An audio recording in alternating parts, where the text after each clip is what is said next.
guys, welcome back to another video. Well, it's time for another market update and an update on what is going on with those crazy diesel prices, which have ended up costing us over $2,000 more than usual this week. So let's chat about capacity, volumes, rejections, and then we'll go into specifics for dry vans, reefers, and flatbeds on the spot market. And at the end of this video, I'm going to share the experience of actually being in the trucking industry last week compared to the data.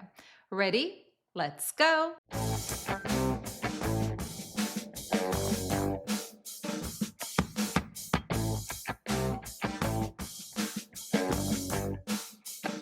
So as always, I'm going to be attaching all the charts right here, and let's start with the capacity. What is the net change in carrier population, the amount of MCs in the market as of last week?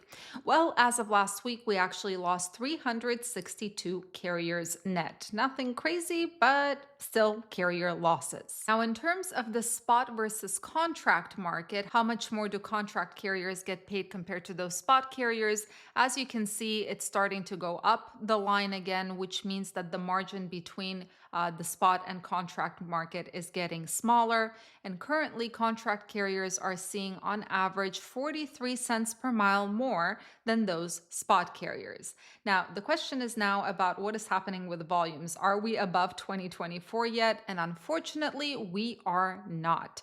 As you can see, the blue line is us in 2025, the green line is 2024, and volumes are still below those 2024 levels in the general market for pretty much all equipment types. Now, the question is rejections, and rejections are continuing to trend above 2024 levels. You can see currently they're unfortunately on their way down, but we're still at 7.21% when it comes to rejections. Now, for those of you who are not familiar, what we want to see ideally is both rejections and volumes in the general market going up. All right, let's talk about these amazing diesel prices. Again, we're comparing to 2024, and while we are below those 2024 levels, you can see diesel prices have been climbing pretty much nonstop since the beginning of the year. And currently, we're seeing an average of $3.68 per gallon according to truck stops across the United States. Now, the reason for these increases in prices according to FreightWaves is because of the new sanctions on Russian oil shipping and also the cold weather. All right, now let's talk about the spot market, starting with those dry vans. So when we're comparing the week ending on January 10th versus the one ending on January 17th, dry vans unfortunately saw a 7 cent per mile decrease on the spot market on average. Now, year over year, the rates are still 2% higher than this time last year. Volumes week over week went down by 6.3%. But year over year, volumes are 3% higher. Now, in terms of where the better areas are for dry vans, relatively speaking, the way we figure that out is I use sonar data to figure out where the rejections and volumes are the highest. So the most amount of loads come from the general market to the spot market. Those areas for dry vans are Atlanta, Georgia, Columbus, Ohio, Green Bay, Wisconsin, Indianapolis, Indiana, and Dallas, Texas. But if you take a look to the right side, you can see that the outbound spot rates for those markets, and all of this is from Sonar, the outbound spot rates in those markets are all decreasing except for Green Bay, Wisconsin. Now, if you take a look at truck availability, this is the first time I'm seeing excess capacity in the better market areas. And yeah, Atlanta, Georgia, and Dallas, Texas have excess capacity there. Indianapolis has moderate capacity, and then Columbus, Ohio, and Green Bay, Wisconsin have limited capacity. But I'm guessing in Columbus, Ohio, there are a lot of deadheading trucks to grab their next load, which is why the outbound spot rates are decreasing. Okay, now let's do the same exact thing just for reefers. On the spot market, week over week, reefers actually saw a 15 cent per mile decrease. But year over year, the rates are still 1.4% higher in terms of the spot market. Now, volumes wise, reefers saw a 21% decrease in volumes on the spot market week over week, and volumes are actually 7% lower than this time last year. So, where are the better areas for reefers, relatively speaking? Well, those are Allentown, Pennsylvania, Joplin, Missouri, Twin Falls, Idaho, Omaha, Nebraska, and Milwaukee, Wisconsin. Now, in terms of the outbound rates, spot rates, you can see again lots of decreases here, except for Allentown, Pennsylvania, despite the fact that there is excess truck availability, which makes me think that next week we're going to see the outbound rates start decreasing. But in terms of Joplin, Twin Falls, Idaho, Omaha, Nebraska, there is limited truck availability, and Milwaukee, Wisconsin has moderate truck availability. Now, finally, we have flatbeds, last but not least. Flatbeds actually saw a 3 cent per mile increase week over week, which is nice. It has been lagging behind reefers and dry vans for a while in terms of those increases, but now there was a 3 cent per mile increase, but year over year rates are 2% lower.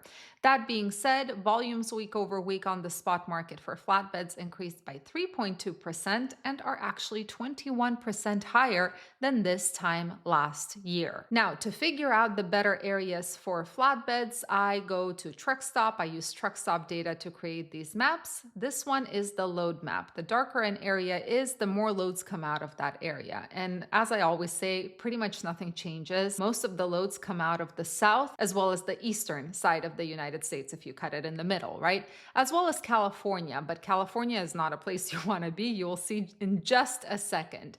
Now, in terms of capacity, again, the darker an area, the more capacity, flatbed capacity there, and flatbeds pretty much follow the loads. Wherever the loads are, that's where flatbeds like to hang out.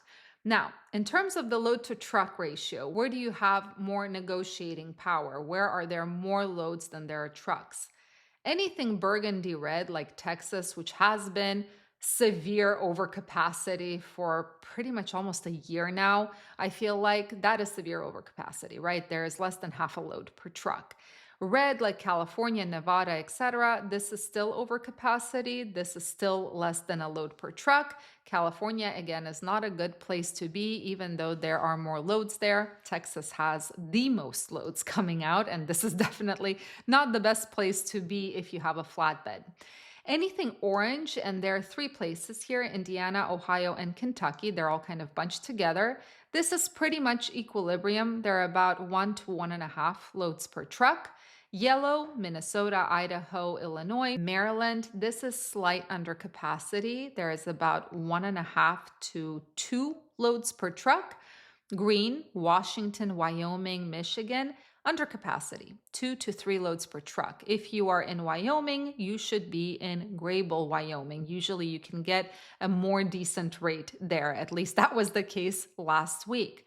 And finally, blue is moderate under capacity, 3 to 10 loads per truck. There's not a single state this week that has severe under capacity. All right, so the data is clear. It seems like the market is slowing down a little bit, but what about the experience of actually living and breathing this market? Well, for me personally, this week does not match the data, I would say, because flatbeds saw an increase in rates, whereas my experience on the spot market, being a flatbed carrier, is that it is more challenging to book loads. It seems like capacity is slowly coming back into the market. And of course, when I say capacity, I'm talking about those folks who actually parked their trucks temporarily waiting for the weather to subside, to become a little bit more manageable. But those folks seem to be re-entering the market right now, of course, diluting the situation a little bit and driving the rates a little bit lower. That being said, something I have noticed is that brokers are playing the waiting game when it comes to selling loads. They do not want to budge on rates until it is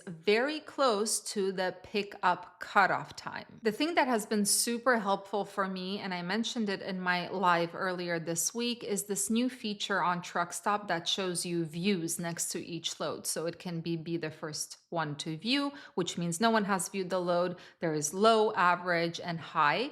And it gives you an idea of what the competition is like on a particular load. And sometimes I come across brokers, like just today, I came across a broker who said that, no, I'm not going to budge on the rate because I'm getting a ton of calls on this load. But when you look at the load board, the views are low, which means there is not a lot of interest. And that is then confirmed by the fact that that popular load, as the broker is claiming, is continuing to be posted and reposted and reposted with no one showing interest or taking it. What about you guys? What has your experience been like on the spot market or in the contract market? I'm really curious to hear if it's just me that my week has been a little bit more challenging than usual, or if it's something that we are all feeling right now.